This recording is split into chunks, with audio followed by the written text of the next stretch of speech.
and we are by 1. Now I my papa now you be operation or bimpo and away ectopy. Na light ni ho. No Ebusian for ma munyina akwaba eba Ghana SMTVGH. Mesro like, comment, subscribing, turn on notification so that anytime videos of this nature are uploaded, you'll be notified. Ebusian for answer na mekwa asem no so no pese me da munyina ase mo amoboaye with the ongoing contributions no donations towards studio. As I've made you know, say maybe I'm meeting my bedroom. Okay, I'm just living in a single room apartment, so I've taken part of it to use as this that you are seeing here. I don't even have a wardrobe because wardrobe in any space doesn't have a space I'll place it at. But most importantly, Nebusian for what I also want you to know is sometimes say must send this kanusana. I don't know who has sent it. It makes me feel some way sad because I wish I could know the person who sent the money. Then I come and say I contact and say thank you, especially for more abrochiri. Some people will actually send me WhatsApp and then I know that I'm anticipating, but some also just out of their kind heart send and they don't want to give me. They don't even want me to know who the person is. Please, kindly help me. Let me know you so that I can thank you properly. And the person one I come was so always you just adiano offer one we fine. Among can country. Say do so nearby. On me say the old town. Oh, that is no what dear was only 1 more time. As the minimum. That's all now for baby. Now, you are down for one point for now. If there's a problem, they should tell us. We will get it. They will accommodate ourselves for this kind of issues. Adɛn dum light sa dum adɛn den na so Ghana.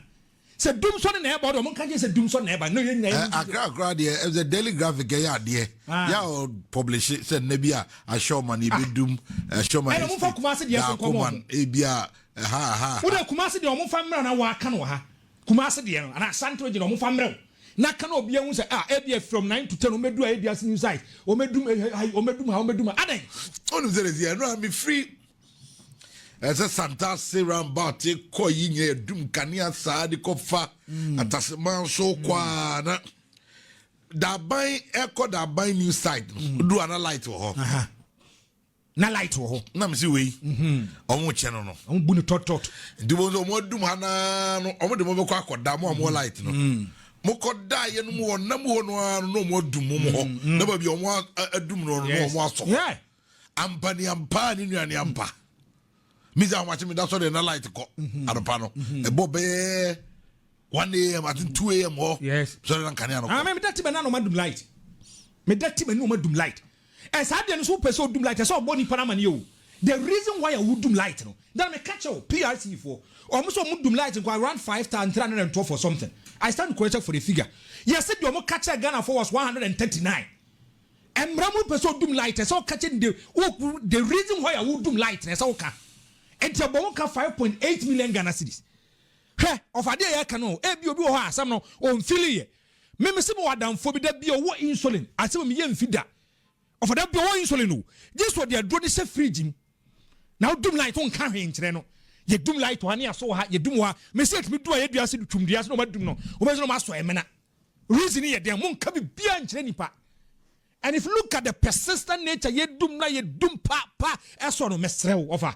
Would the PRO no ne nkasa they should tell us the reason. What are the problems near the end? Sabana the omo kana say bia Greek of one mo bibia we should get it. Sadia ya pan say obeda to ani open light unya ayade na unya light mfa nyade. Go and see how businesses people are complaining.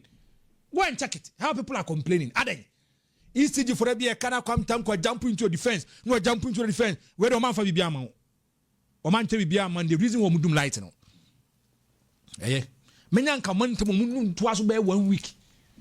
Omu num ho no nko anto aso 1 man so ne yes omu num nto aso be 1 week. Omu tie Na feel pa ma so say that you jump into the defense. Omu tie so Bombay say atasman so yes so na say that you num light. You have a genuine reason of defending them. You num like twice. So that you have a genuine reason of defending them. Dem bonom dey ayo. What say? I don't know that catch say that you me do like a problem be na ba no solve problem no. Let me just the sana katemi. Oh, the via because say for example, we do kania twice be a be num back means that I be num. No, say how is this possible? Okay. There should always be a reason. Yes. But to say challenges are man for a day ban. Concerns a dose. Residents a Kumasi HSA. Nkaniano. Oh, it will doom maybe 4 hours. You doom honey a quack so. Yes, sir, na quack say doom so that's na ye can and one no. Oh, you doom one woman ya kosoha near doom ha near doom honey so ha near doom honey so ha. And ye bisa. So, Electricity Company of Ghana, they almost undergo what we call maintenance, to stabilize power supply. The amount for should bear with them. I don't pay yet. Amount for here. What does it? Abia chumbiaso on kwani dum no. And I want to read something for you. An analysis of the submitted data by the PURC revealed that 4,142 power outages occurred during the period. Only 165, representing a mere 3.98 of the total, was classified as a plan of the ECG. There can be light, Mr. Go and see how shops people are talking. Obi wa be a friend is a coastal. Obi wa be a provision shop or the light here juma obi a world obi wa light on the here juma. You just off the light on can't change any pa. On can you? And then you now if you look at the whole Kumasi, people are complaining. What is the problem? Problem here then. Tell us the problem. We'll be okay with the problem. Dumsor neighbor, then we will neya jatumza empire and your psyche agenda that abia jum said dumsor, so we are going to accommodate it. Situation not to say baby a no say nan kania said no is it here. You can share it with us. Another Franco Meboa. You see, the way people are going through pains about this light on, the way people are talking about this light. And sometimes I have a problem with the ECG for no. Don't have no more problem. I don't people want to say be a person and be. Do lightning too much. Much. Number I bet you have friends to say 03220. Good morning. Hello, good morning. Good morning. Yes, sir. Penny Udina meet you. Where the program in Yamisha na dia me hunu nkania dum ne say obi timi kwaji contract se bia o twa light akoba bi instead of zenka ECG for no be na so sa area ho no mo na so wo ho no mabo the light no modum no be 4 hours no ma san so ne kakra nti dum so ne dia in fact ECG for no o mo information mo le so mo de ma timamu for no o mo mo wa sa kwan so kra na de o mo dundum na adwene ahoache no so okay on the oko. Good morning. Good morning, boss. Yes, sir. Yeah, woman say. Udi ne baby a offer me free. Meeting the Eric successfully teacher. The woman to offer. Okay? Or my way on. Yeah, see moon any my own say NPP NDC. Woman the war my way moon. Yes, I agree. I'm down from near head on so be say ya. And me no kata ni NPP was say ya NPP ba say den and I see ya na sa koso and yema won an to be ya adwumbone won trim o man so the ball man oba be say yema no akọ next time so na ye to aba no the young now I say I didn't know the person you know we from my chinchini kunyen ejiu ese o man na so see ye o man ye me hu ne haye me pin one and just offer. They put me down in that. Say you did not. And no boy, I mean, answer. Now, dear, I am and one is here. It can no answer because when I see answers, I didn't know answer. Son obey, and the we who got your wound.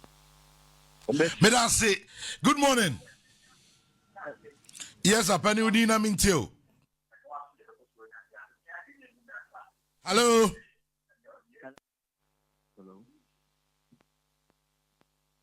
Hello, good morning. Good morning, Rakwame. Bajo Udina Mintio. Your friend is Samuel, the cassette division. Hello, Rakwame. Meet you. Ratio. Rest for light in the dumsor number. He said, can I say, and maybe I'll do light, no? Can I say, maybe I'll do light, no? He said, can I say, and maybe I'll do light, no? He said, light me there, and maybe I'll do no. Dumsor there, a father. And then it's no more kind of crunch. Yo. And I bet no more that. Okay. Yo, without saying Frago, what did you tell me today? Is it easy to say among for areas of water? They are taking notice. So they don't know. They don't know. Yeah. Oh, they're going sometimes. Why in the hold on. So I'm say course now, I am for entry, baby, I'm free. That they are taking notice. What is it? Yeah, on the bravo. Good morning. Hello, good morning. Good morning, Kwame. Yes, a penny would need baby our friend me free. I told me the I was able to make us a fair dilemma. I was young. Do light, no. She said, now can all the lights in the bed by home fans are real. All the lights in the bed when you bet in a near doom, no, and said you must do is and go doom crampo na pedigree no massa or cranganya. Omo doom no no muscle like I said the iron watching. Sano moye light no. Sano moye light no. Mate, Adujama and the whole of free. Good morning. Good morning, boss. Yes, a penny would baby our friend free. But I'm free. I tapo adabraka. Okay, me too, Tafada Braka. Me pachu enra. Me send rather no pano mudum light be 2 hours. After no so be anumrina e kohwe ma de boy no omudum light no maso omudum no maso anade no omoye sa ma yen kwa credit chef free ma say Kafra omudum no maso ta na de achi me pem ba this time. Mate Kafra, unkwana Kafra. Good morning. Good morning. Yes, sir. Bajo udini baby our friend me fee. Dini enjoy anano kasa free news number 1. Bajo 1 year 1 kasa yenti dia woka no. Kasa free news number 1. Yo. Aha. Pato yebi haram dia kaniya dum ne kosopa. Okay. Ni say ye dum no ewa ya ha na afi e kuro so ye hia post pa. Yedi hu nkoma so bepem dabre yente hwe tiani die momoaye that's Mate menso meda wase. Good morning. Good morning. Your family appear me kasa fit akwa. Okay, appear meet you. Pacho and atakwa maternity ward at Pinto Government Hospital. Maternity ward na oma dum light kanopa to a 1 na ma e pa wo na ye obi operation na obi mpo anya ectopy na light ni ho na mo se light ni ho and ba me ye tina wo no ye tina ono mo sa light ne bai and che be 30 minutes time na esan dumi ade ese so mo ye awo mo gi na din na o mo ntumi an de anje o mo chance bi mo ko bed fufuro e ya tete sem and that na dimpa Mate meda say on your screen television so picture na that TV no so no o the car light nko a o car light no na ye oni mom na eno ye street light